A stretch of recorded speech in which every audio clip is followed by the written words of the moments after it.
प्रयोग कर कर देखिएगा।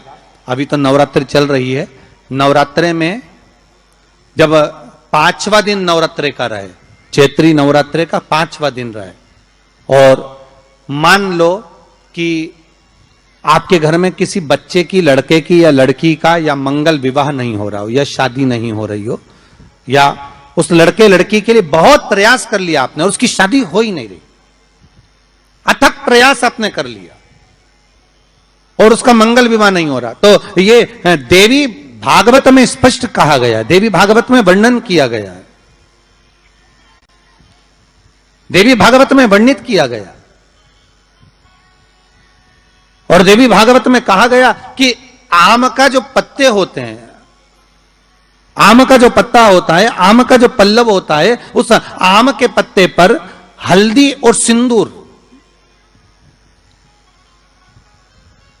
इन दोनों से स्वस्तिक का निर्माण किया जाए। देवी भागवत का संवाद है, बहुत ध्यान देना महाराज। जिन कन्याओं का विवाह ना हो पंचमी के दिन, नवरात्रे की कोई सी भी पंचमी, मतलब जो पंचमी तिथि पड़ेगी, कोई भी नवरात्रा हो, चाहे वो 4 नवरात्रे में से, चाहे वो पौष का हो, अश्विन का हो, चैत्र का हो, आषाढ़ का हो, किसी भी नवरात्रे में आप कर सकते हैं। एक पान के पत्ते पर, एक ही पत्ते पर जो 2 स्वस्तिक बनेंगे, एक हल्दी का बनेगा, एक सिंदूर का बनेगा। बस अंतर इतना है, जो हल्दी का स्वस्तिक है उस पर कंकु के चावल, अर्थात रौली के चावल, रोली कुंकू के चावल रखना है, और जो सिंदूर का है उस पे हल्दी के चावल रखना। इतना रखकर जिस लड़का लड़की का विवाह नहीं होता उसकी हथेली पर रखकर उसका नाम और गोत्र बोलकर महाराज उसको ले जाकर नीम के पेड़ के नीचे उसको रख दिया जाता है। मात्र 3.5 या 4 महीने ऐसे रहते हैं जिसके अंदर उस लड़का लड़की का विवाह पक्का हो जाता है। जिसका विवाह नहीं होता केवल उसी के लिए। या चैत्र नवरात्रे में, शरदीय नवरात्रे में, आषाढ़ी नवरात्रे में, आदिक पौष नवरात्रे में हम शंकर की, हम जगत जननी जगदम्बा की जब स्थापना करते हैं, या हम नूतन घर का प्रवेश करते हैं, या गणेश जी की स्थापना करते हैं, या कोई दुकान को प्रवेश करते हैं, या कोई शुभ कार्य करने के लिए अग्रण्य होते हैं, तो हम कलश की स्थापना क्यों करते हैं? आज शिव महापुराण में शुरुआत में अपन शिव और पार्वती की यही संवाद को लेकर चलते हैं।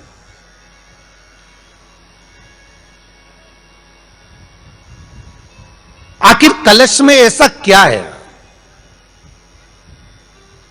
कलश के अंदर आखिर ऐसा क्या विराजमान है कि 33 कोटि देवता उस कलश के अंदर आकर बैठ जाते हैं महाराज?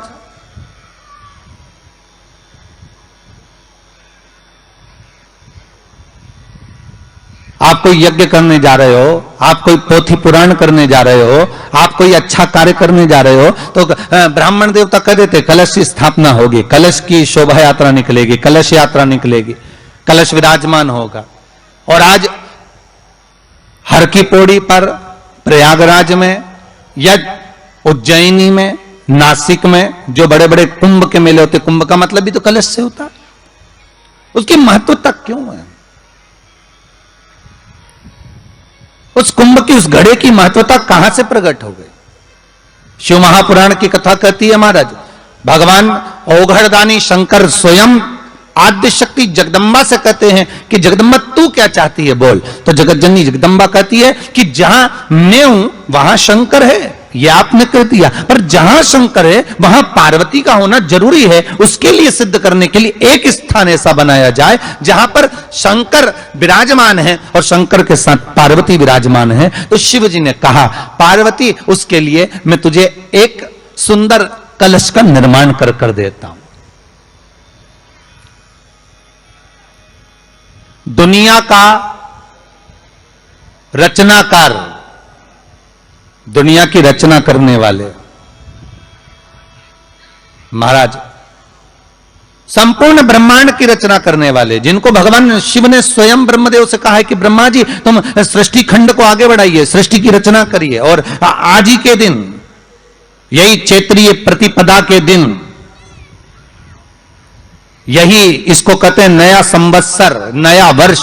हिंदू धर्म में क्यों कहा जाता है? आज ही के दिन ब्रह्मा जी ने महाराज सृष्टि की रचना करना प्रारंभ करा था। आज ही के दिन भगवान शिव और ब्रह्मा का संवाद हुआ था। सीधे भगवान शंकर ब्रह्मदेव के पास जाकर बोले थे, हे ब्रह्मदेव, आप सृष्टि की रचना करिए। तो ब्रह्मा जी ने पूछा था, सारे नक्षत्र आपने बनाए, सारे दिन आपने बनाए, सारी घड़ियां आपने बनाई, सारा पल आपने बनाया, मनुष्य की श्वास गिनती काउंटिंग अर्थात मनुष्य के शरीर की रोमावली ये सब आपने निश्चित करी है। फिर वही वाली बात आ गई जो पहले कथा में कहा, अपने लिए अच्छा वाला घी छाट के लाना, अच्छी कंपनी का लाना, और जब यज्ञ करने बैठे, पूजन करने बैठे, हवन करने बैठे, भगवान का कोई पाठ पूजन करवाई, पूजा वाले दुकान पे बोलना कि पूजा का घी चाहिए। तो वो पूजा का सामान बेचने वाला भी चतुर था, उसने पूजा का ही घी दिया। तो इन्होंने पूछा, भैया ये घी कितने का? तो क्या 80 रुपए का? तो 80 रुपए का आधा किलो? तो क्या पूजा का है? विचार करिए जरा। अब और मांग कितना रही है? बस बेटा सीए में पास हो जाए तो भगवान, इसीलिए मैंने पूजन कराई। अब भगवान बोल रहा 80 रुपया का घी हमको लगा रही चूना, 80 रुपया का, और वो पूजन वाले की दुकान पर जाकर घी का दिया लगाइए। अगर 40 का पाठ कर रहे हो हनुमान जी का, और बहुत ज्यादा संकट है, बहुत ज्यादा परेशानी है, तो हनुमान 40 का पाठ करो तो तिल्ली के तेल का दिया लगाओ, काली तिल के तेल का दिया, तिल का तेल का दिया हनुमान जी के सामने आसन बिछाकर।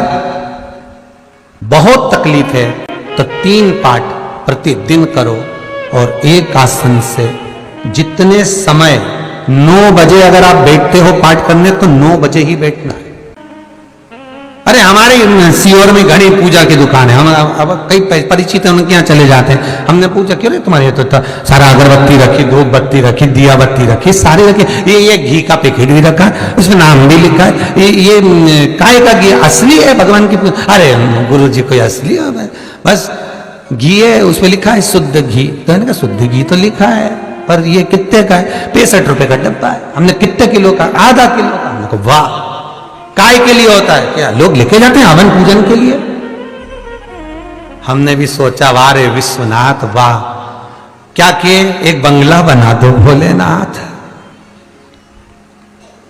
क्या किए? सर्विस लग जाए भोलेनाथ, फिर के बहू को छोरा हो जाए भोलेनाथ। अब भोलेनाथ जी से पूछा ये देते क्यों नहीं? तो भगवान भी बोले बस वो पूजा वाली दुकान का 80 रुपए में काम चला रही है और ढेरों का मांग रही। अब बताओ, तुम सोचो कि भगवान क्यों प्रसन्न नहीं हो रहा। मेरा निवेदन केवल इतना सा है, तुम भगवान को लाखों का मत दो, करोड़ों का मत दो। भगवान कभी आकर नहीं बोलेगा कि मुझे करोड़ों का रुपया देना, भगवान कभी आकर नहीं बोलता कि मुझे लाखों का धन देना, भगवान कभी आकर नहीं कहता कि मुझे आभूषण देना, भगवान कभी आकर नहीं कहता कि मुझे वस्त्र देना। भगवान केवल एक बात कहता है कि तुम अपना दिल देना, अपना मन देना, चित्तवृत्ति देना।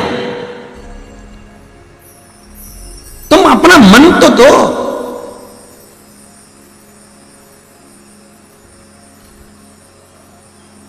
अपना भाव, अपना दिल, अपनी वृत्ति, अपना चित्त भगवान को दो। पर महाराज वही तो नहीं दे पाते।